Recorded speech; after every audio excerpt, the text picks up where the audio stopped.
बाबा आ गए। हटो जानवी अप्पी हटो। बाबा आओ इस पर बैठो। ईशाना यहाँ आना। जी अप्पी बताएं। ईशाना कौन है ये? ये बाबा हैं। ये बहुत बड़ी हस्ती हैं। जानवी अप्पी कह दिया बस चुप रहना। इनके सामने बकवास शुरू मत कर देना। तुम हर किसी के सामने बकवास शुरू कर देती हो। अरे बाबा घर में बहुत परेशानियां आ रही हैं। इसका कोई हल बता दो। सुभान अल्लाह, अल्हम्दुलिल्लाह, ला इलाहा इल्लल्लाह, ला इलाहा इल्लल्लाह, ला इलाहा इल्लल्लाह। बच्चा मुझे कुछ दिखाई दे रहा है। तुम्हारी इस जमीन के नीचे खजाना गड़ा हुआ है। तुम इसको निकालो, तुम्हारे घर की सभी परेशानियां दूर हो जाएंगी। अब मैं चलता हूँ बच्चा। ये क्या ड्रामा है? अप्पी ये ड्रामा नहीं है। ये बाबा तो कल की आने वाली बात बता देते हैं। अभी बताया नहीं कि जमीन के नीचे खजाना है और तुमने बाबा की बेइज्जती कर दी। अच्छा तो ऐसी बात है, कल मैं इनकी दावत करती हूँ। लगता है अप्पी सुधर गई। मैं अभी बाबा को फोन करती हूँ जल्दी से। हेलो, अरे बाबा कल आपकी दावत है मेरे घर पर। ठीक है बच्चा।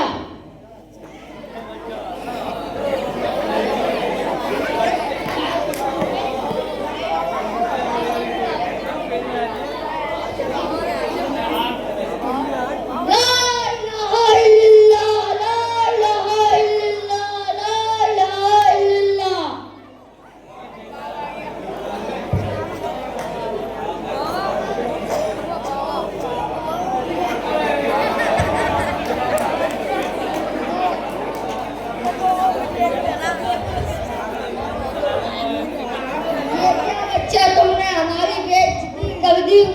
चावल खिला दो। तुमने तो बिरयानी की दावत की थी। जानवी अप्पी तुम इधर आओ। तुमने तो बाबा की बेइज्जती कर दी।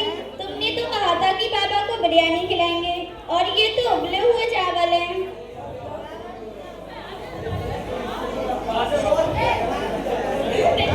बाबा बाबा तुम्हें ये तो इस जमीन के नीचे खजाना गड़ा हुआ है, लेकिन तुम्हें ये नहीं पता कि इन चावलों के नीचे 3 रोटियां भी हैं।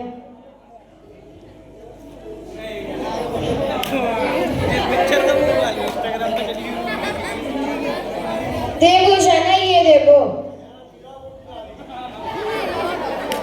ईशाना, अल्लाह की सिवा कोई भी आपकी बात नहीं जानता।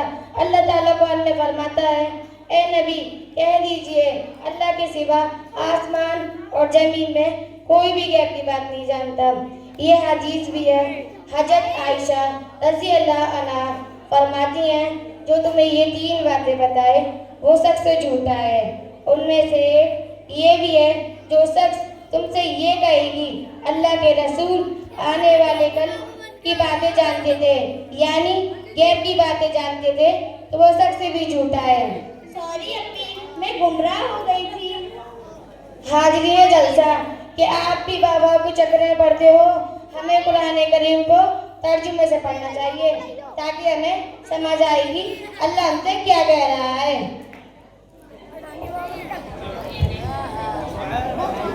जज़ाकल्लाह, माशाअल्लाह, बहुत अच्छा।